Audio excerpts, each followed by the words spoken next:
Thank you for joining me for your A-level media options talk, which will hopefully help you decide what A-levels you're going to do, or just make you more confused because there are lots of options. So what is media like? Because you haven't studied this before. So it's most similar to English, but instead of books, you study TV, films, video games, magazines, online products, marketing, advertising, music videos, newspapers. And for your coursework, instead of writing an essay, you make media products. Well, if we think about why you should study media, we can look at how we decide what's important to learn about. Do we base what we think is important to learn about on power and money? Do we base it on what brings us the most happiness, or purely our ability to understand the world we live in? I think the answer to all of those lies within partly studying A-level media. So how do you decide what to think about? Let's look at how we decide which news stories are important that we should worry about and we should think about. So I just picked a few newspapers from last year, and as you can see, two of them focus on COVID vaccinations, and the Daily Star tells us that instead of worrying about COVID, we should worry about the Strictly results. So depending on which newspaper you read might influence what you think is important to think about. If we look at American coverage, again, this is kind of rife within the COVID epidemic. The Wall Street Journal was purely focused on finance, and we can only see one smaller article about COVID in the bottom corner. But of course, a more localized newspaper is focusing on the human side, so it's focusing on COVID. That's New Jersey, by the way. If we go even further afield, we can see Chinese newspapers. You will notice two of those photos are remarkably similar. Maybe those newspapers are being told to print that photo on the front page with a certain type of news coverage. Because what they're certainly not covering is what a lot of international press is covering about problems with the Uyghur Muslims in China. So you can see there that the news may not only be influenced by the newspaper, but by the government. So think about how many times a day you consume the media. This not only consists of traditional forms of media, so TV, radio, video games, films, advertising. Think about every time you pick up your phone and look at social media or just use the internet, because those both count as forms of media. So I think A-level media is really important because it helps you learn how one of the most influential factors in your life works. For example, so many people make comments like this, and you may have overheard them, and I apologise if you're one of those people. It doesn't listen to you. It knows you want to buy a kettle because it's using all your cookie data from your web browsing history, and it can access what you've just looked at. So if we look a little further back in history, in 2016 Trump was elected president, and this is one statistic that I think is incredibly relevant because it kind of forecast the way politics was going. 18% of people who voted in that election in 2016 only got their opinion about who to vote for from social media. And of course, who had the best social media game? Donald Trump. His team worked with Cambridge Analytica to crunch data from Facebook. A guy called Brad Parscale ran Project Alamo, which generated $250 million worth of funding for the Trump campaign purely through targeting users based on their Facebook profiles. So people who were using Facebook did not think that they were giving their data to be used to be targeted for political funding, but they were. If we go forward to Brexit, if we look at who voted Leave in the Leave campaign, it was people of kind of 45 years old and plus, and the C2DE working class, slightly less educated audiences. A lot of these people maybe weren't registered to vote. So how would you get their details? How would you target them? Well, you offer an amazing free football betting competition. Again, playing into the stereotypical interest of your target audience. In order to enter this, all you had to do is give your name, your contact details, and how you intended to vote in the upcoming referendum. And you had, I think it's a 1 in 5 septillion chance of winning. So no one was going to win this prize, but what they got from running this competition is the Leave campaign got all of this voter information that they could then use for targeting people, making sure they voted, sending them kind of literature to sway them. So the essence of this is that marketing has changed. I'm looking at marketing a lot this year because I found it interesting. We look at this symbol, we know what it means. Of course, it's Pringles. And if you didn't know that, congratulations, you're way healthier than I am. I'll play this in the background. So in 1996, this commercial was shown on ITV to an audience of 20 million people, and it cost £200,000 to be shown once. So every time this was shown, it cost Pringles £200,000. And this is a bit of throwback nostalgia for any parents watching. Okay, of course we don't need that anymore because Pringles can have their YouTube video, they can put loads YouTube channel, they can put loads of individual videos in there which get up to kind of 22 million views, and it doesn't cost them £200,000 every time someone clicks on it. Of course, the social media video game has changed. It's not just for dinosaurs like me who watch YouTube. We've got TikTok now, and hashtag Play with Pringles has 4.8 billion views. And this is a new level of marketing where they're getting users to generate marketing content for them.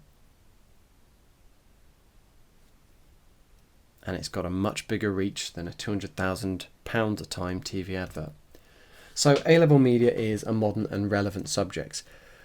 If you did A-level media this year in year 12, so far you would have studied film marketing and industries. So we look at how films are marketed and advertised along with the kind of industry behind them. To accompany this, we do practical work.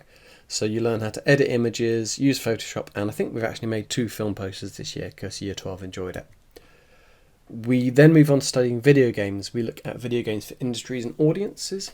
We study lots of video games in depth, our main one this year being the Assassin's Creed franchise. Now, when I talk about video games, some people think that because it's video games, this isn't a proper subject. If we go back to talking about profit and finance for why something's worth studying, the company behind Fortnite, Epic Games, is consistently making around $5 billion a year from their free-to-play game. Learning about the industry and finances behind that, I think, is incredibly important. If we look at this further, Microsoft launched Game Pass a couple of years ago, their subscription gaming service. They needed more games to put on it, more producers to give them exclusive free games. So they bought Bethesda for $7.5 billion, which is a huge amount of money. As a comparative, when Disney bought Lucasfilm, all of the Star Wars rights, they did so for $4.5 billion. So Microsoft think this is more valuable than all of the Star Wars franchise. And it's got bigger. So at the moment, Microsoft are going through a massive $70 billion acquisition of Activision Blizzard, who make things like COD, Warcraft. It's having to go through a lot of regulation because it's such a huge purchase. It could lead to a kind of monopoly of video games producers from Microsoft. But if we look at that amount of money that Microsoft is spending, kind of expanding their production, that should tell you how it's worth learning about video games. We also move on to a more traditional form of media, radio, and how it's been updated in the form of podcasts. So we look at industry and audiences. We study one show in depth, that is Woman's Hour on the BBC. And we also record and edit audio to make a podcast. That's where we're up to now, and by the time you listen to us, year 12 will probably have moved on to looking at music videos, where we study these because of the representations they give us. So how we're presented with versions of social groups, in particular gender and ethnicity. When you finish the course, you can understand how the media influences your life. You can read a media text and understand how it works. That's different to just consuming the media.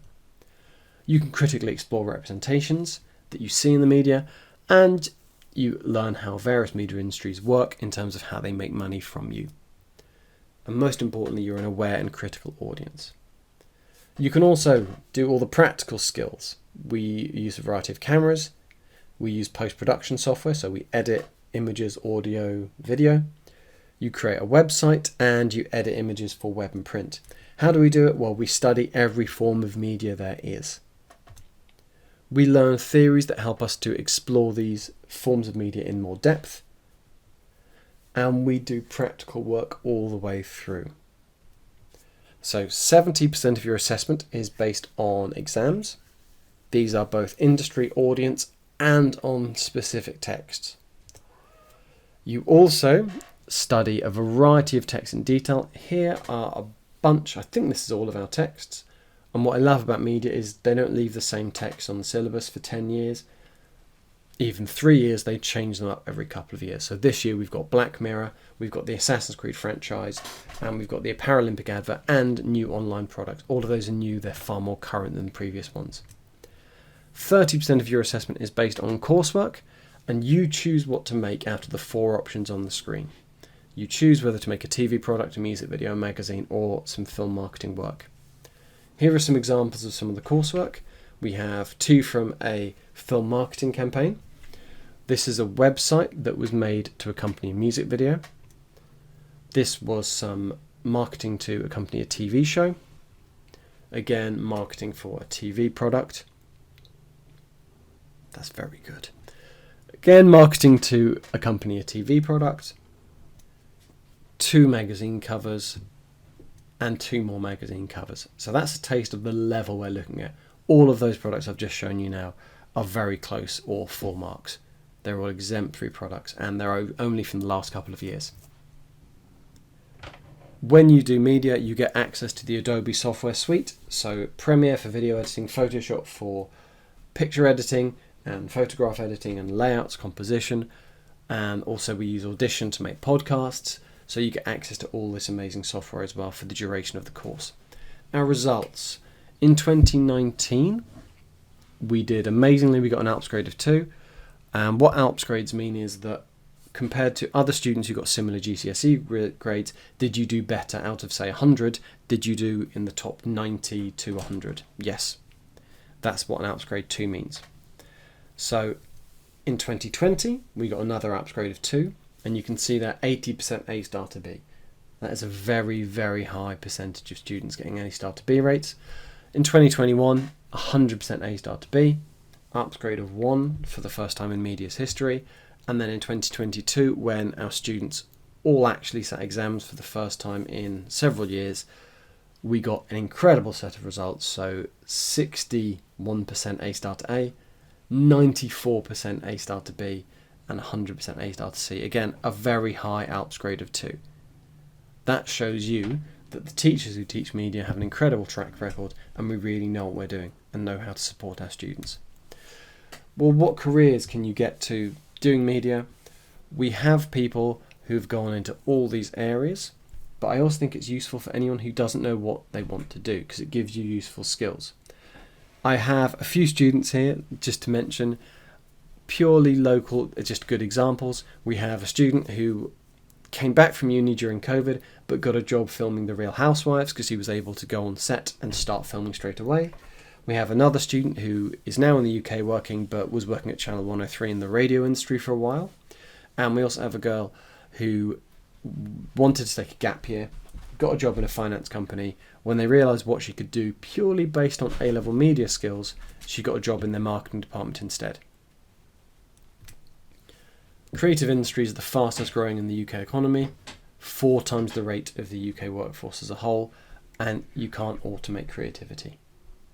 Thank you very much for joining me. Hopefully that has given you more of an idea about A-level media, and it was helped to make your decision of what A-levels you're going to do easier.